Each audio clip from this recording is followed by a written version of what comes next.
Hello friends, welcome to Visual Vocabulary brought to you by Mahindra Guru, the Brahmas for Success. Friends, आज जो हमने words use किए हैं वो SSC exam 2013 में आए थे।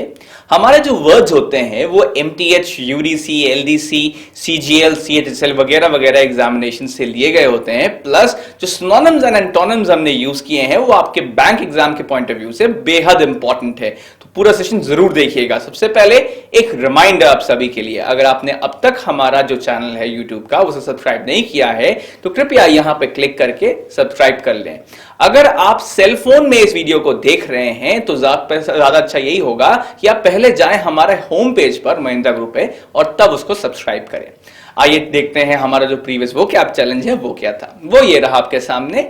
वर्ड था इनएविटेबल, जो कि एक एडजेक्टिव या फिर एक विशेषण है। इसका अर्थ है सर्टेन, और हिंदी में कहें तो जिससे बचा ना जा सके। अब आपको हमने ये पूछा था कि यहां पर जो मिसिंग सिनोनिम और जो मिसिंग एंटोनिम वो क्या है, जो हमने आपको बताए थे पिछले सेशन में। तो आइए देखते हैं वोकैब चैंपियंस कौन है आज के। आज के वोकैब चैंपियंस आपके सामने है। ये है mister Manish Tiwari sir, mister Manish Prakash sir, तो दो मनीष हो गए इस बार, और मिस्टर अनुभव मेहता सर। इन तीनों को महिंद्रा ग्रुप की पूरी टीम की ओर से बहुत बहुत शुभकामनाएं। और अगर आप हमारे साथ फेसबुक, ट्विटर और इंस्टाग्राम पर जुड़े हैं तो आप इन तीनों का प्रमोशन वहां भी देख पाएंगे। तो आइए देखते हैं सही उत्तर क्या था वो कैब चैलेंज का। the correct synonym और सही उत्तर था synonym का वो है inexorable and the correct antonym was escapable। तो ये था हमारा vocab champions और सही उत्तर। आइए देखते हैं आज का पहला शब्द। देखिए आज का जो पहला शब्द है वो है एक्सटेसी। एक्सटेसी एक नाउन या फिर एक संज्ञा है। इसका अर्थ है एक्सट्रीम हैप्पीनेस, हिंदी में कहे तो परम आनंद। तो जो एक्सटेसी है ये एक नाउन या फिर संज्ञा है। इसका अर्थ क्या है? परम आनंद। आइए देखते हैं इसका इस्तेमाल कैसे करते हैं। देखिए कुछ इस प्रकार से इसका इस्तेमाल करते हैं यहाँ पे। अब आपको एक वीडियो दिख रही होगी जिसमें कि आपको द अमेजिंग स्पाइडरमैन का स्टार कास्ट दिख रहा होगा, उसके एक्टर एंड एक्ट्रेस दिख रहे होंगे और ये काफी खुश है और खुशी मना रहे, परम आनंद हो रहा है उनको। और उसी के लिए हमने यहाँ पे लिखा है the actors are expressing blank space because their film is a super hit. हम कहना यह चाह रहे हैं कि यहां पर जो एक्टर हैं देखिए वो अपने परम आनंद को जाहिर कर रहे हैं क्योंकि जो उनकी फिल्म है वो सुपर हिट हो गई है। अब बताइए इस ब्लैंक स्पेस में शब्द क्या आएगा?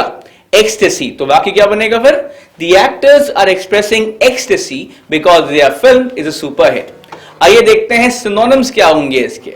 देखिए जो सिनोनिम्स है एक्सटेसी के वो है यूफोरिया या फिर इलेशन, यानी कि जो इसके पर्यायवाची हैं एक्सटेसी के वो है यूफोरिया या फिर इलेशन। आइए देखते हैं इसके एंटोनिम्स क्या होंगे।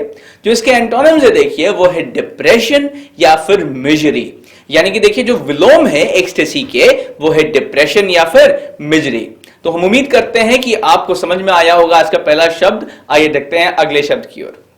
देखिए ये रहा अगला शब्द, ये है एक्लिप्स। जो एक्लिप्स है देखिए ये एक वर्ब या फिर एक क्रिया है। इसका अर्थ है टू व्हील, हिंदी में कहे तो परछाई डालना। तो जो एक्लिप्स है देखिए ये एक क्रिया है। इसका अर्थ क्या है? परछाई डालना। आइए देखते हैं इसका प्रयोग कैसे करते हैं। देखिए इसका प्रयोग कुछ इस प्रकार से कर सकते हैं हम लोग। यहां पर आपको एक फिलर दिया हुआ है, उसमें लिखा है the moon blank space the sun during a solar eclipse. कहने का तात्पर्य यहां पर यह है कि जो चांद होता है देखिए वो सूर्य पर अपनी परछाई डाल देता है सूर्य ग्रहण के दौरान। तो कुछ इस प्रकार से यहां पर लिखा हुआ है। बताइए एक्लिप्स को कैसे इस्तेमाल करेंगे यहां पे? कुछ इस प्रकार से the moon eclipses the sun during a solar eclipse. आइए देखते हैं सिनोनिम्स क्या है एक्लिप्स के यहां पे। वो है ओवरशैडो या फिर बिडिम। तो जो सिनोनिम्स है देखिए एक्लिप्स के वो है ओवरशैडो या फिर बिडिम। सिनोनिम्स को हम पर्यायवाची भी कहते हैं। आइए देखते हैं इसके एंटोनिम्स क्या है। वो है कुछ इस प्रकार से ब्राइटन या फिर लाइटन, यानी कि देखिए जो इसके विलोम शब्द है एक्लिप्स के वो है ब्राइटन या फिर लाइटन। तो उम्मीद करते हैं ये भी आपको समझ में आया। आइए चलते हैं अगले शब्द की ओर। देखिए ये रहा अगला शब्द, ये है डिसबैंड। जो डिसबैंड है देखिए ये एक वर्ब या फिर एक क्रिया है। इसका अर्थ है ब्रेकअप, हिंदी में कहे तो अस्त व्यस्त करना। असल में ये ब्रेकअप एंड स्कैटर है तो इसीलिए अस्त व्यस्त करना हो जाता है इसका अर्थ। तो जो डिसबैंड है देखिए वो एक क्रिया है। इसका अर्थ क्या है? अस्त व्यस्त करना। आइए देखते हैं इसका प्रयोग कैसे करते हैं। देखिए प्रयोग के लिए यहां पर आपको एक वीडियो दिख रही होगी और इसके लिए हमने लिखा है यहां पर फिल्म में the guerrilla unit was blank space over enemy territory to do its job.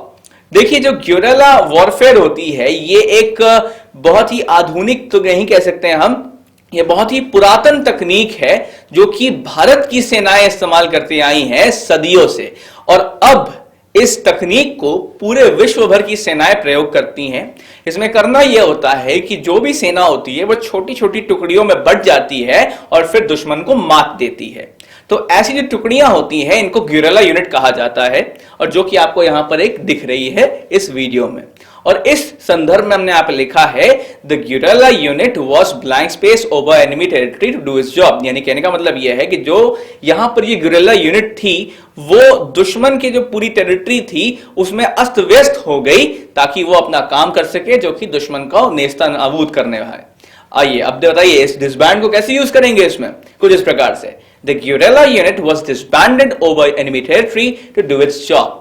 आइए देखते हैं हमारा सिनोनिम क्या है डिसबैंड के लिए। देखिए जो सिनोनिम्स हैं वो है डीमोबिलाइज या फिर डिस्पर्स। तो जो सिनोनिम्स यानी कि जो पर्यायवाची है डिसबैंड के वो है डीमोबिलाइज या फिर डिस्पर्स। आइए देखते हैं इसके एंटोनिम्स क्या हैं। देखिए इसके एंटोनिम्स हैं असेंबल और कलेक्ट, यानी कि जो इसके विलोम शब्द है डिसबैंड के वो है असेंबल या फिर कलेक्ट। उम्मीद करते हैं ये आपको समझ में आया होगा। आइए चलते हैं अगले शब्द की ओर। देखिए ये रहा अगला शब्द, ये है फेच। जो फेच है देखिए ये एक वर्ब या फिर एक क्रिया है। इसका अर्थ है to get a hold of and bring something. Hindi में कहें तो ले आना या फिर पकड़ के ले आना या फिर कैच करके ले आना, कुछ इस प्रकार से। तो जो फेच है देखिए ये एक क्रिया है, इसका अर्थ है ले आना। आइए देखते हैं इसका प्रयोग कैसे करेंगे। देखिए प्रयोग कुछ इस प्रकार से करेंगे। यहाँ पर आपको एक वीडियो दिख रहा होगा और इस वीडियो के अंदर देखिए जो यहाँ पर दृश्य है उसके संदर्भ में यहाँ पर लिखा है फिल्म में, the dog was trying to blank space bubbles. यानी कि ये जो डॉगी है देखिए ये इन बबल्स को पकड़ के ले आने की कोशिश कर रहा था अपने मालिक के पास। अब लेकिन बबल्स हैं तो वो फूल डेफिनेटली शायद वो दग जा रहे हैं या फट जा रहे होंगे। अब बताइए इस फेच को कैसे प्रयोग करेंगे यहां पर इस वाक्य में, कुछ इस प्रकार से, the dog was trying to fetch bubbles. आइए देखते हैं इसके सिनोनिम्स क्या है। सिनोनिम्स कुछ इस प्रकार के आपके सामने, ये है रिट्रीव या फिर ऑब्टेन। यानी कि जो इसके पर्यायवाची है फेच के वो है रिट्रीव या फिर ऑब्टेन। अब देखते हैं इसके एंटोनिम्स क्या है। देखिए एंटोनिम्स कुछ इस प्रकार से हैं, ये है शन या फिर विदहोल्ड। यानी कि जो इसके विलोम शब्द हैं फेच के वो क्या है, वो है शन या फिर विदहोल्ड। आइए चलते हैं अगले शब्द पे। उम्मीद करता हूं ये आपको समझ में आया होगा। अब देखिए ये आज का आखिरी शब्द है, ये है स्कूप। जो स्कूप है देखिए ये एक वर्ब या फिर एक क्रिया है। इसका अर्थ क्या है, डिग अप। हिंदी में कहे तो खोद निकालना। तो जो स्कूप है देखिए ये एक क्रिया है, इसका अर्थ क्या है, खोद निकालना। आइए देखते हैं इसका जो इमेज है वो ये रहा आपके सामने, लाइव इमेज या फिर वीडियो रादर। अब देखिए इस वीडियो के संदर्भ में हमने यहां पे लिखा है the dog blank space the hidden bomb. यानी कि देखिए ये जो डॉगी दिख रहा है आपको इस वीडियो के अंदर, इसने खोद निकाला बॉम्ब को। तो आप बताइए इस ब्लैंक स्पेस में शब्द क्या आएगा, स्कूप। तो कैसे लाएंगे इसको, कुछ इस प्रकार से, the dog scooped up the hidden bomb. आइए देखते हैं सिनोनिम्स क्या है स्कूप के, वो कुछ इस प्रकार से हैं, ये है एक्सकवेट या फिर गाउज। यानी कि जो इसके पर्यायवाची हैं स्कूप के वो है एक्सकवेट या फिर गाउज। आइए देखते हैं इसके एंटोनिम्स क्या है। इसके एंटोनिम्स हैं ड्रॉप या फिर बेरी। यानी कि देखिए जो इसके विलोम शब्द है स्कूप के वो है ड्रॉप या फिर बेरी। तो उम्मीद करते हैं कि आज के जो शब्द थे वो आपको समझ में आए हैं। आइए चलते हैं आज के वोकैब चैलेंज की ओर। देखिए ये रहा आज का vocab challenge of the day. Word है मिसलीडिंग, जो कि एक एडजेक्टिव या फिर एक विशेषण है। इसका अर्थ है कंफ्यूजिंग, हिंदी में कहें तो गलत फहमी पैदा करने वाला। आइए देखते हैं इसका प्रयोग कैसे दिखाया गया। इसका प्रयोग कुछ इस प्रकार से दिखाया गया है। यहां पर आपको एक जादूगर दिख रहा होगा जो कि कुछ गलत फहमी करने वाले पैदा करने वाला ट्रिक यहां पर दिखा रहा है, शायद किसी महिला को गायब करके। तो अब देखते हैं इसके सिनोनिम्स क्या है जो दिया है। ओके, सिनोनिम एंड एंटोनिम दोनों ही आ गए हैं। जो दिए हुए हैं सिनोनिम है एम्बिगुअस और दिया हुआ एंटोनिम है स्ट्रेट। आपको हमें यह बताना है कि यहां पर वो कौन सा ऐसा सिनोनिम है और वो कौन सा ऐसा एंटोनिम है जो कि प्रस्तुत नहीं है या गायब है, और जो हमने आपको बताया था पिछले सेशन में विजुअल वोकैबुलरी की। अगर आप इसको जल्द से जल्द बता पाते हैं बिल्कुल सटीक तरीके से, तो आप अगले वीडियो के हमारे वोकैब चैंपियन बन सकते हैं। और हाँ, आज आपके लिए 2 सरप्राइजेस है। पहली सरप्राइज तो ये है देखिए कि हम बहुत ही जल्द आज ही महिंद्रा गुरु का ऐप, जो लेटेस्ट ऐप है, उसे लॉन्च करने वाले हैं। और असल में ये जो ऐप होगा ये सबसे सर्वोच्च ऐप है एजुकेशनल ऐप में पूरे हमारे भारत में, पूरे हमारे देश में।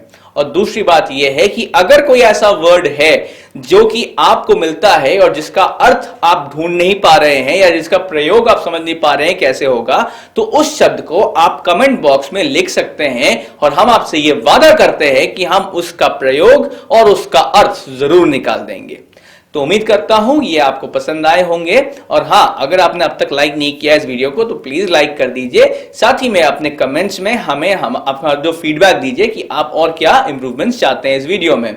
साथ ही में सब्सक्राइब करना ना भूलें अगर आपने अब तक सब्सक्राइब नहीं किया हो तो, क्योंकि आपकी सफलता में ही हमारी सफलता है। Your success is our success. Thank you.